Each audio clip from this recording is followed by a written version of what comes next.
पूछा है क्रोध पर कैसे काबू करें। गुस्सा बहुत आता है।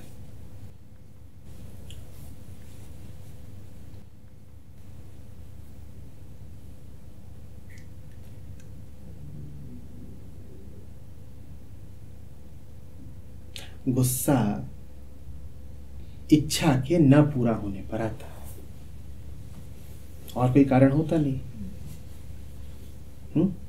आपने कुछ चाहा, आपको मिला नहीं, आप उबल पड़े।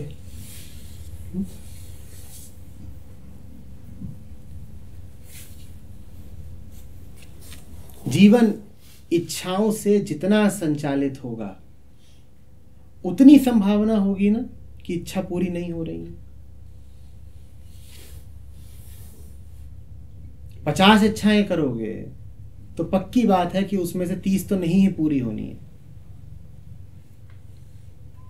और 30 नहीं पूरी होंगी तो कितनी बार फिर गुस्सा आया? 30 बार। गुस्सा तो सिर्फ उस क्षण में आया जब ये प्रकट हो गया कि इच्छा नहीं पूरी हो रही है। और इच्छा पाली कब कब थी? बड़े लंबे समय से पाल रहे थे, इच्छा को पाल रहे थे। दिन भर इच्छा को पोषण और प्रोत्साहन दिया, और जब इच्छा को प्रोत्साहन दे रहे थे तब बड़ा अच्छा लगता था, क्योंकि इच्छा वादा होती है कि सुख मिलेगा। जब तो इच्छा को पनपा रहे थे और फैला रहे थे तब तो ऐसा लगता था जैसे जन्नत, और लगता था कि जैसे जन्नत, तो और इच्छाएं बुलाई, हाँ जा तुम भी आओ, हाँ अब ये सब। और उसके बाद फिर क्या होना शुरू हुआ? नतीजे आने शुरू हुए। पहली इच्छा रद्द, खारिज, लगे उछलने, दीवार को मार रहे हैं, अपना सर फोड़, जो भी करा। दूसरी इच्छा खारिज। तीसरी इच्छा अर्धपूर्ण।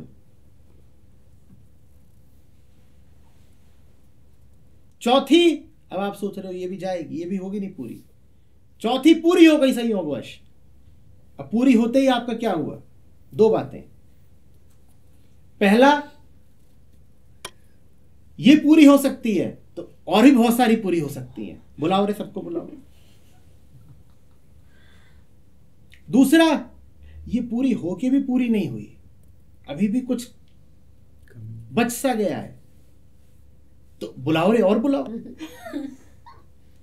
क्योंकि ये इच्छा पूरी होके भी वो तो दे नहीं पाई ना जो इससे चाहिए था, पूर्ण तृप्ति तो मिली नहीं, तो और इच्छाएं बुलाओ।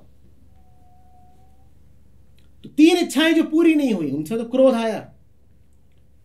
चौथी जो पूरी हो गई उससे और इच्छाएं आई। अब वो जो और इच्छाएं आई है वो और क्रोध को पूरी होंगी नहीं तो और क्रोध को जन्म देंगी। इच्छा पूरी ना हो तो क्रोध को जन्म देती है, और इच्छा पूरी हो जाए तो और इच्छाओं को जन्म देती है। इधर कुआं उधर खाई।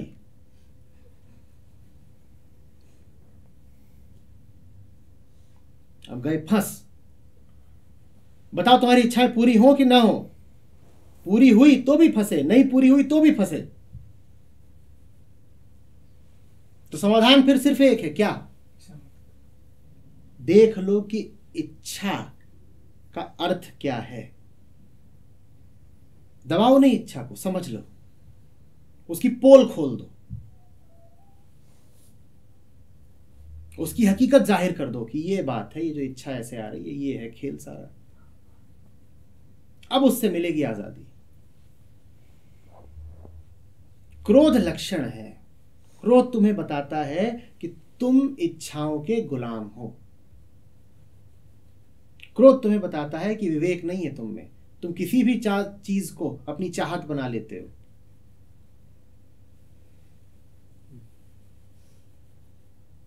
जो चीज चाहने लायक नहीं है उसको चाहत बना लिया, अब उबलते उबलते घूम रहे हो तो तुम ही बेवकूफ हो।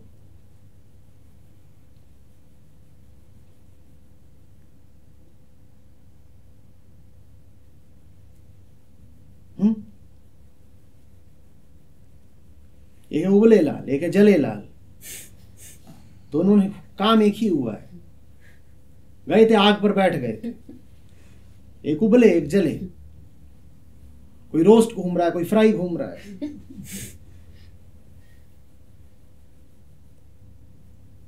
चलिए बॉइल्ड आपके लिए। बॉइल्ड समझते हो कौन से? उबले लाल कौन से? जिनमें नीचे से आंच आ रही होती है, ऊपर से ढकना लगा होता है। मतलब समझ रहे हो ना?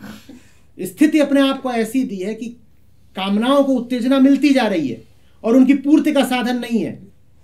ऊपर से ढक्का लगा हुआ है। फिर इनके जब विस्फोट होता है तो यकायक होता है, पूरा फटते हैं। दवाएं हैं, दवाएं हैं। घर में एक का गुस्सा से सबका नरक बन जाता है, जो भी उसके साथ जो रह रहे हैं। क्योंकि उनकी इच्छा ये थी कि ऐसे के साथ रहे।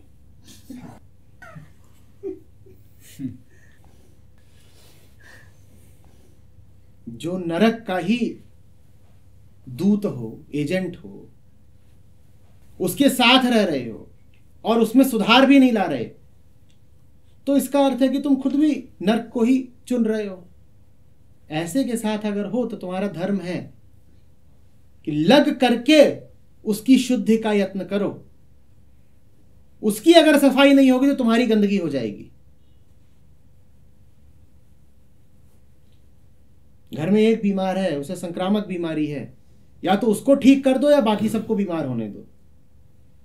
ऐसा नहीं हो सकता कि एक बीमार है और उसके विषाणु दूसरों को न लगे।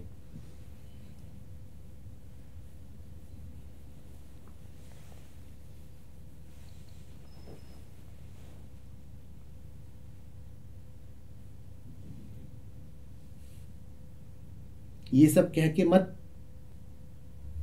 पिंड छुड़ा लिया करो कि ये उसका अपना व्यक्तिगत मसला है, वो तो है ही ऐसे, साहब जरा गुस्सैल है। नहीं, साहब जरा गुस्सैल नहीं है, फिर पूरा घर नरक है। और ये बात हम बड़े सम्मान के साथ कहते हैं कि देखिए उनका तो स्वभाव ही कुछ जरा तेज है। उनको ठीक रास्ता पे कैसे लेके आए? उनसे कहिए तुम ठीक रास्ते पे नहीं आते तो हम ठीक रास्ते पे चलेंगे। उन्हें कैसे पता चलेगा कि उनका रास्ता ठीक नहीं है, जब जो भी उनका रास्ता है आप उनके पीछे पीछे ही चले जा रहे हो। पहले आप दिखाओ तो कि ठीक रास्ते के प्रति आपकी निष्ठा है।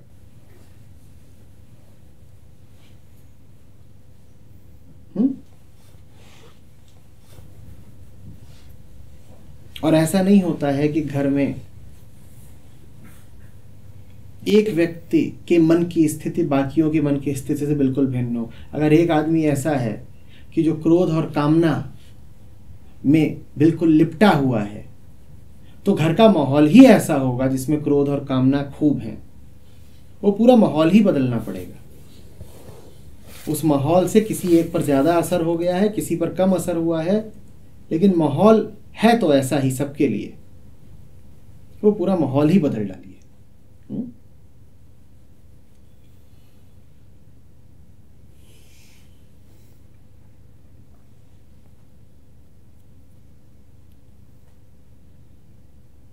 हो सकता है ऐसा कि टीवी चलता हो, एक आदमी बिल्कुल लगातार देखता हो पकड़ करके, और बाकी उतना लगातार ना देखते हो, पर टीवी चलता है तो आवाज तो पूरे घर में पहुंचती है ना।